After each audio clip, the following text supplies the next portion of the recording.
Waalaikumsalam. Selamat siang Pak Aris. Ya. Kedatangan kita pada siang hari ini guna untuk memenuhi salah satu tugas dari mata kuliah dari kampus kami, yaitu mewawancarai praktisi dari salah satu perusahaan tempat magang kami. Dan yang kedua, kami berniat untuk bersilaturahmi kepada pembimbing magang. Baik, untuk mempersingkat waktu, jadi pertanyaan yang pertama, bagaimana cara Indosat melobi dan bernegosiasi kepada perusahaan lain, Pak? Oke. Ya, sebetulnya negosiasi ini kan tingkat lanjutan. Kita tetap melakukan networking. Networking ini bisa kita melakukan kunjungan atau bahkan ya cuman silaturahmi atau kita bahkan courtesy doang. Kita ke perusahaan mengunjungi satu instansi, ke atasannya atau ke pihak yang mungkin berkenaan langsung dengan pekerjaan kita. Misalkan kalau ke instansi dengan bagian humasnya atau dengan marketingnya gitu ya. Tapi kalau kita butuh sesuatu baru kita melakukan negosiasi. Jadi negosiasi adalah tingkat lanjutan dari networking. Yang penting selama kita bisa menjaga networking, kita menjaga courtesy, kedekatan, negosiasi lanjutannya itu pasti akan lebih mudah. Sebetulnya simpel itu sih kita.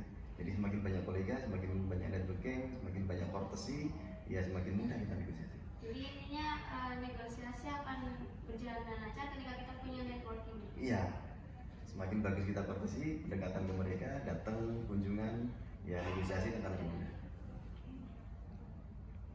Terus untuk pertanyaan yang kedua, mungkin kan dalam melakukan lobby dan negosiasi kepada perusahaan lain itu kan mungkin ada hambatan atau ada hal-hal yang memang perlu kita persiapkan kayak gitu ya Pak. Itu kira-kira hambatan apa saja yang mungkin Pak Aris pernah mengalami dalam proses lobby dan negosiasi, dan mungkin ada solusi yang Bapak lakukan dalam proses tersebut Pak? Oke, sekarang kalau negosiasi dalam tingkat institusi, misalkan satu perusahaan dengan perusahaan lain gitu ya, kan saya berhubungan dengan orang juga personally, tapi dia mewakili sebagai institusi kan gitu.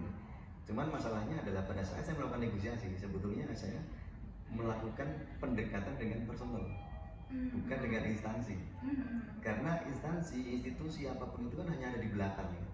Pada saat saya mau negosiasi dengan institusi pun saya sebetulnya negosiasi dengan personal. Jadi hambatannya sebetulnya adalah bukan instansi atau institusinya yang di belakang, tapi dengan personalnya saya. Jadi yang saya lakukan adalah saya melakukan profiling personalnya seperti apa. Profiling ini banyak teman-teman dapetin di ilmu-ilmu profiling ya, MBTI gitu ya, mau DISC, mau apapun itu teman-teman bisa melakukannya. Jadi kalau saya personally ketemu dengan orang, saya akan profiling orang ini seperti apa. Nah, saya akan berkomunikasi dengan profil dia atau kebutuhan profil dia. Misalkan dia ini orang dominan, berarti kalau bisa ya saya jangan influence, jangan banyak ngomong, karena kebutuhan dia adalah orang yang tidak banyak ngomong. Simpelnya gitu. Hambatan pasti ada, tapi saya akan nyarinya dari profil yang personal supaya saya bisa memperkecil hambatan itu. Berarti yang paling penting dalam proses lobby negosiasi juga lagi itu proses kedekatan kita dengan orang lain ya Pak. Iya, profiling. Kita tahu dulu gitu orangnya seperti apa. Betul. Kita harus membangun dulu ya, Pak. Iya. Relasi termasuk. Makanya tadi saya bilang pada saat saya melakukan courtesy itu tidak sekali, mungkin 2 kali. Setelah 2 kali saya tahu orangnya seperti apa, baru saya melakukan negosiasi. Karena negosiasi ini ada sebetulnya tingkat lanjutan dari cuman courtesy. Lebih mudah kalau nanti saya melakukan courtesy dan profile.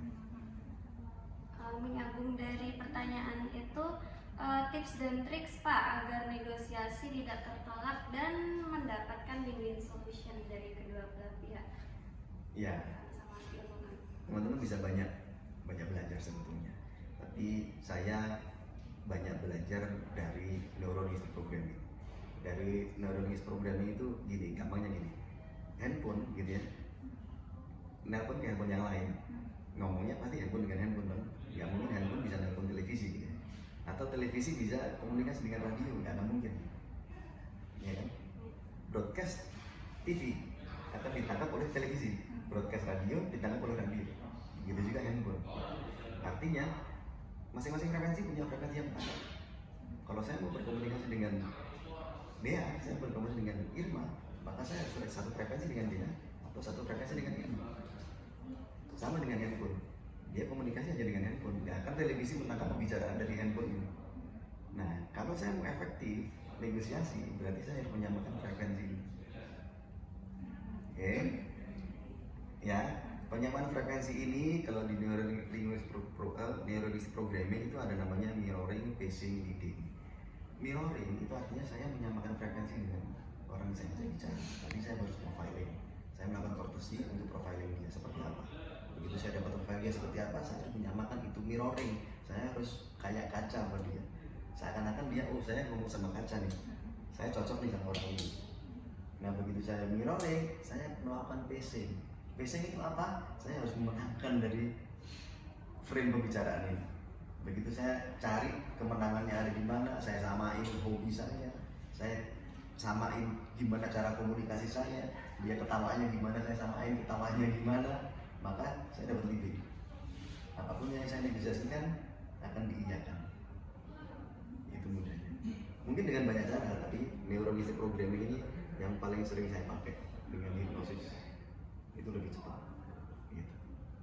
Berarti pada intinya dalam proses lobby dan negosiasi itu kita nggak perlu yang banyak teori atau apapun itu ya Pak.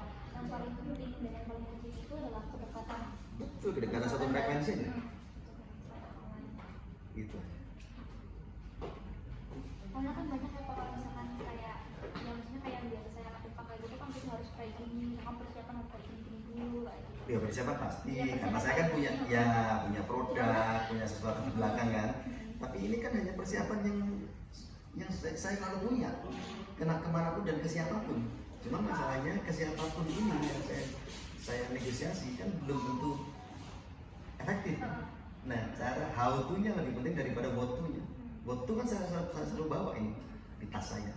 Tapi how to-nya kan beda-beda. Saya ketemu dia, ketemu Irma akan berbeda caranya, frekuensinya. Berarti dalam kata lain kita harus ngasih makan dari negosiator itu dulu ya Pak? Nggak ngasih makan? Menyamakan sih lebih gampangnya menyamakan. Lebih kalau misalkan mau berhasil berarti otomatis kita pentingnya udah kenal dulu sama orang tersebut. Iya. Misalkan, Meskipun nggak kenal, kita mengenal. Saya nggak kenal dengan orang itu, ya. Itu manajer marketing. Oke, saya kunjungan pertama, saya kenal namanya, saya kenal posisinya, saya kenal pekerjaannya. Tapi kan saya dia mengenal secara personal. Tapi kalau saya mengenal profil dia, oh, orangnya seperti ini dan seperti itu, maka saya akan lebih mudah negosiasi. Gampangnya gini, meskipun saya profesor, kalau saya ngomong dengan anak usia 5 tahun, dengan bahasa saya, anak itu nggak akan ngerti. Saya harus menyampaikan frekuensi bahwa saya seperti anak-anak 5 tahun. Sehingga sepintar apapun saya nggak akan bawa kapasitas saya ini untuk menegosiasi dengan orang ini. Tapi sesuai dengan kebutuhan dia bernegosiasi dan berkomunikasi. Kalau dia 5 tahun berarti kebutuhannya adalah berkomunikasi dengan orang 5 tahun, anak 5 tahun. Nah saya akan seperti itu. Oke? Ya. Baik, tutup deh. ya mungkin itu sih kalau Pak pertanyaan yang Oke. ingin kita sampaikan dan mungkin sudah terjawab. Terus juga terima kasih Bapak udah meluangkan waktunya Ya, untuk sama-sama. kami wawancara. Oke. Sekali lagi terima kasih Bapak. Ya sama-sama, semoga menjawab, semoga bermanfaat. Terima kasih Pak. Assalamualaikum warahmatullahi wabarakatuh. Waalaikumsalam.